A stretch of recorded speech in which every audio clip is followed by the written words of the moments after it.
नमस्कार दोस्तों, आपका बहुत बहुत स्वागत है आपके अपने YouTube channel royal exam race पे। दोस्तों, इस वीडियो के अंतर्गत मैं भारतीय संविधान के अनुच्छेद से संबंधित महत्वपूर्ण प्रश्नों को लेकर आया हूं। दोस्तों, आज मैं जो क्वेश्चंस लेकर आया हूं आप लोग को परीक्षाओं में इन्हीं प्रश्नों में से देखने को मिलेगा। तो दोस्तों, मैं चाहूँगा कि आप लोग इन प्रश्नों को अच्छे से अपनी कॉपी में नोट डाउन कर लें ताकि आप लोग के द्वारा लिखी हुई चीज़ें आप लोग को लंबे समय तक याद रहें। वीडियो शुरू करने से पहले दोस्तों, अगर आप लोग चैनल पर नए हैं तो चैनल सब्सक्राइब जरूर कर लीजिएगा और साइड में दिख रहा है बेल आइकन को प्रेस करना बिल्कुल भी ना भूलें ताकि आने वाली नई वीडियो की नोटिफिकेशन आप तक सबसे पहले पहुंच सके। तो चलिए दोस्तों, चलते हैं क्वेश्चंस की और देखते हैं आज के महत्वपूर्ण प्रश्न क्या है। तो क्वेश्चन दोस्तों, किस अनुच्छेद के अंतर्गत अस्पृश्यता अनटचेबिलिटी को समाप्त किया गया है? तो बताइए फ्रेंड्स, किस अनुच्छेद के अंतर्गत अनटचेबिलिटी जो छुआछूत होता है दोस्तों उसको समाप्त किया गया है? तो किस अनुच्छेद के अंतर्गत? अनुच्छेद 17 के अंतर्गत। अनुच्छेद 17 के अंतर्गत अस्पृश्यता को समाप्त किया गया है। ध्यान रखिएगा दोस्तों, इंपॉर्टेंट क्वेश्चन है। चलिए बढ़ते हैं अगले प्रश्न की ओर। किस अनुच्छेद में प्रेस की स्वतंत्रता निहित है? तो बताइए फ्रेंड्स, वो कौन सा अनुच्छेद है जिसके अंतर्गत प्रेस की स्वतंत्रता निहित है? तो अनुच्छेद 19A के अंतर्गत। अनुच्छेद 19A के अंतर्गत प्रेस की स्वतंत्रता निहित है। ध्यान रखिएगा दोस्तों। और दोस्तों, इसी अनुच्छेद के अंतर्गत बोलने की स्वतंत्रता की गारंटी भी दी गई है। तो ये बातें भी ध्यान रखनी है आप लोग को। चलिए बढ़ते हैं अगले प्रश्न की ओर। किस अनुच्छेद के अंतर्गत संघ की कार्यपालिका शक्ति राष्ट्रपति में निहित है? तो बताइए फ्रेंड्स, किस अनुच्छेद के अंतर्गत संघ की कार्यपालिका शक्ति राष्ट्रपति में निहित है? तो किस अनुच्छेद में दोस्तों? अनुच्छेद 53 में। अनुच्छेद 53 में संघ की कार्यपालिका शक्ति राष्ट्रपति में निहित है। तो ध्यान रखिएगा दोस्तों, यहाँ बात करते हैं संघीय कार्यपालिका की। जो संघीय कार्यपालिका होता है दोस्तों, इसके अंतर्गत क्या होता है? राष्ट्रपति जो होता है नामात्र की कार्यपालिका है और दूसरी जगह क्या होता है दोस्तों? प्रधानमंत्री तथा उसका मंत्रिमंडल जो होता है वह वास्तविक कार्यपालिका होता है। तो ये ध्यान रखना। और साथ साथ ये भी क्वेश्चन याद रखिए दोस्तों, जो राष्ट्रपति होता है भारत का संवैधानिक मुखिया होता है और भारत का राष्ट्रपति भारत का प्रथम नागरिक भी कहलाता है। तो इन बातों का आप लोग को ध्यान रखना है। ठीक है, चलिए बढ़ते हैं अगले प्रश्न की ओर। क्वेश्चन दोस्तों, भारतीय संविधान के किस अनुच्छेद में नागरिकता संबंधी प्रावधान है? तो बताइए फ्रेंड्स, भारतीय संविधान के किस अनुच्छेद में नागरिकता संबंधी प्रावधान है? तो किस अनुच्छेद में दोस्तों? अनुच्छेद 5 से 11 में। अनुच्छेद 5 से 11 में नागरिकता संबंधी प्रावधान है। ठीक है दोस्तों। साथ साथ ये भी याद रखिए दोस्तों, भारतीय नागरिकता के अंतर्गत भारत में एकल नागरिकता का प्रावधान है। तो चलिए बढ़ते हैं अगले प्रश्न की ओर। भारतीय संविधान के किस अनुच्छेद में अल्पसंख्यकों के हितों के संरक्षण की व्यवस्था है? तो बताइए फ्रेंड्स, भारतीय संविधान के किस अनुच्छेद में अल्पसंख्यकों के हितों के संरक्षण की व्यवस्था है? तो किस अनुच्छेद में दोस्तों? अनुच्छेद 29 के। अनुच्छेद 29 में अल्पसंख्यकों के हितों के संरक्षण की व्यवस्था स्थित है। ठीक है दोस्तों, चलिए बढ़ते हैं अगले प्रश्न की ओर। किस अनुच्छेद के अंतर्गत न्यायालय नागरिकों के मौलिक अधिकारों की रक्षा करता है? तो बताइए फ्रेंड्स, किस अनुच्छेद के अंतर्गत जो न्यायालय होता है वो नागरिकों के मौलिक अधिकारों की रक्षा करता है? तो किस अनुच्छेद के अंतर्गत दोस्तों? अनुच्छेद 32 के अंतर्गत। इंपॉर्टेंट क्वेश्चन है दोस्तों, ध्यान रखिएगा। अनुच्छेद 32 के अंतर्गत जो न्यायालय होता है नागरिकों के मौलिक अधिकारों की रक्षा करता है। और साथ साथ दोस्तों ये भी कुछ क्वेश्चन और बनते हैं यहाँ से कि मौलिक अधिकार कहाँ से लिया गया है? तो जो हमारा मौलिक अधिकार है दोस्तों वो संयुक्त राज्य अमेरिका से लिया गया है और जो इसका वर्णन है दोस्तों संविधान के भाग 3 में किया गया है। और दोस्तों, जो वर्तमान में हमारे मौलिक अधिकार हैं वो कितने हैं? मौलिक अधिकार हमारे वर्तमान में 6 हैं। वो कौन कौन से हैं दोस्तों? समानता का अधिकार, स्वतंत्रता का अधिकार, शोषण के विरुद्ध अधिकार, धार्मिक स्वतंत्रता का अधिकार, संस्कृति तथा शिक्षा संबंधी अधिकार और संवैधानिक उपचारों का अधिकार। ठीक है दोस्तों, ये हमारे वर्तमान में मौलिक अधिकार हैं। तो ध्यान रखिएगा। चलिए बढ़ते हैं अगले प्रश्न की ओर, देखते हैं अगला प्रश्न क्या है। कल्याणकारी राज्य की अवधारणा किस अनुच्छेद में निहित है? तो बताइए फ्रेंड्स, इंपॉर्टेंट क्वेश्चन है। कल्याणकारी राज्य की अवधारणा किस अनुच्छेद में निहित है? तो किस अनुच्छेद में दोस्तों? अनुच्छेद 39 में। अनुच्छेद 39 में कल्याणकारी राज्य की अवधारणा निहित है। ध्यान रखिएगा। चलिए बढ़ते हैं अगले प्रश्न की ओर। कौन से अनुच्छेद में ग्राम पंचायतों का गठन का प्रावधान है? तो बताइए फ्रेंड्स, वह कौन सा अनुच्छेद है जिसके अंतर्गत ग्राम पंचायतों का गठन का प्रावधान है? तो किस अनुच्छेद के अंतर्गत दोस्तों? अनुच्छेद 40 के अंतर्गत।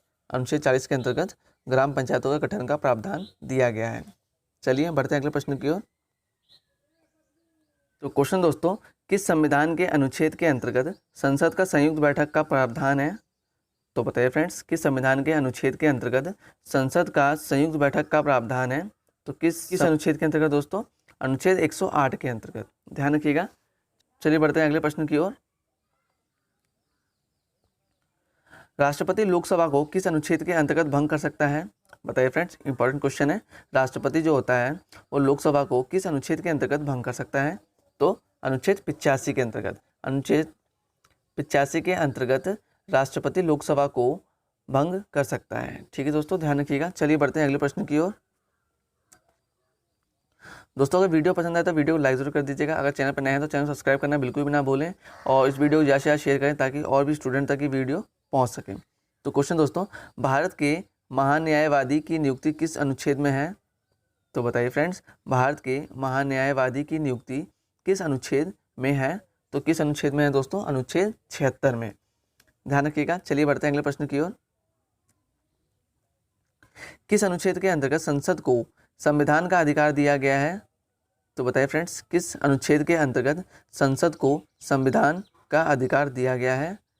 तो किस अनुच्छेद के अंतर्गत दोस्तों? अनुच्छेद 368 के अंतर्गत। अनुच्छेद 368 के अंतर्गत संसद को संविधान का अधिकार दिया गया है। ध्यान रखिएगा। चलिए बढ़ते हैं अगले प्रश्न की ओर। संघ की राजभाषा हिंदी और लिपि देवनागरी है, किस अनुच्छेद के अंतर्गत है? तो बताइए फ्रेंड्स, जो संघ की राजभाषा है हिंदी और लिपि देवनागरी, वह किस अनुच्छेद के अंतर्गत है? तो किस अनुच्छेद के अंतर्गत है दोस्तों? अनुच्छेद 343 के अंतर्गत। ध्यान रखिएगा। चलिए बढ़ते हैं अगले प्रश्न की ओर।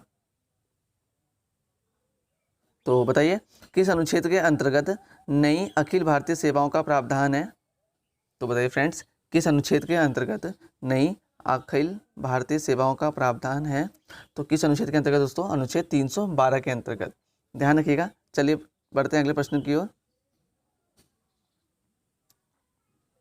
संघ लोक सेवा आयोग के कार्यों का उल्लेख किस अनुच्छेद के अंतर्गत है?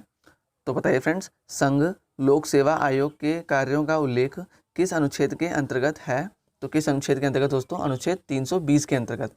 अनुच्छेद 320 के अंतर्गत संघ लोक सेवा आयोग के कार्यों का उल्लेख किया गया है। ध्यान रखिएगा। चलिए बढ़ते हैं अगले प्रश्न की ओर। किस अनुच्छेद के तहत केंद्र सरकार राज्य सरकार को निर्देश दे सकती है? तो किस अनुच्छेद के तहत दोस्तों? अनुच्छेद 256। अनुच्छेद 256 के तहत जो केंद्र सरकार है वो राज्य सरकार को निर्देश दे सकती है। ध्यान रखिएगा। चलिए बढ़ते हैं अगले प्रश्न की ओर। राष्ट्रपति सर्वोच्च न्यायालय से किस अनुच्छेद के तहत सलाह ले सकता है? तो बताइए फ्रेंड्स, इंपॉर्टेंट क्वेश्चन है। जो राष्ट्रपति होता है सर्वोच्च न्यायालय से किस अनुच्छेद के तहत सलाह ले सकता है? तो किस अनुच्छेद के तहत दोस्तों? अनुच्छेद 143 के तहत। ठीक है दोस्तों, ध्यान रखिएगा। चलिए बढ़ते हैं अगले प्रश्न की ओर। किस अनुच्छेद के अंतर्गत सर्वोच्च न्यायालय के न्यायाधीश पर महाभियोग चलाया जा सकता है? तो बताइए फ्रेंड्स, वह कौन सा अनुच्छेद है जिसके अंतर्गत सर्वोच्च न्यायालय के न्यायाधीश पर महाभियोग चलाया जा सकता है? तो किस अनुच्छेद के द्वारा दोस्तों? अनुच्छेद 124 के द्वारा। ठीक है दोस्तों, अनुच्छेद 124 के द्वारा सर्वोच्च न्यायालय के न्यायाधीश पर महाभियोग चलाया जा सकता है। ध्यान रखिएगा। चलिए बढ़ते हैं अगले प्रश्न की ओर। दोस्तों यहाँ पर मिसप्रिंट हो गया है, यहाँ भारत होगा। भारत के राष्ट्रपति में अध्यादेश जारी करने की शक्ति किस अनुच्छेद में है? तो बताइए फ्रेंड्स, भारत के राष्ट्रपति में अध्यादेश जारी करने की शक्ति किस अनुच्छेद में है? तो किस अनुच्छेद में है दोस्तों? अनुच्छेद 123 में। अनुच्छेद 123 में भारत के राष्ट्रपति में अध्यादेश जारी करने की शक्ति है। ध्यान रखिएगा। चलिए बढ़ते हैं अगले प्रश्न की ओर। किस अनुच्छेद के तहत अवशिष्ट शक्तियां केंद्र के पास हैं? तो बताइए फ्रेंड्स, किस अनुच्छेद के तहत अवशिष्ट शक्तियां जो है वो केंद्र के पास हैं? तो किस अनुच्छेद के अंतर्गत दोस्तों? अनुच्छेद 248। अनुच्छेद 248 के अंतर्गत अवशिष्ट शक्तियां केंद्र के पास हैं।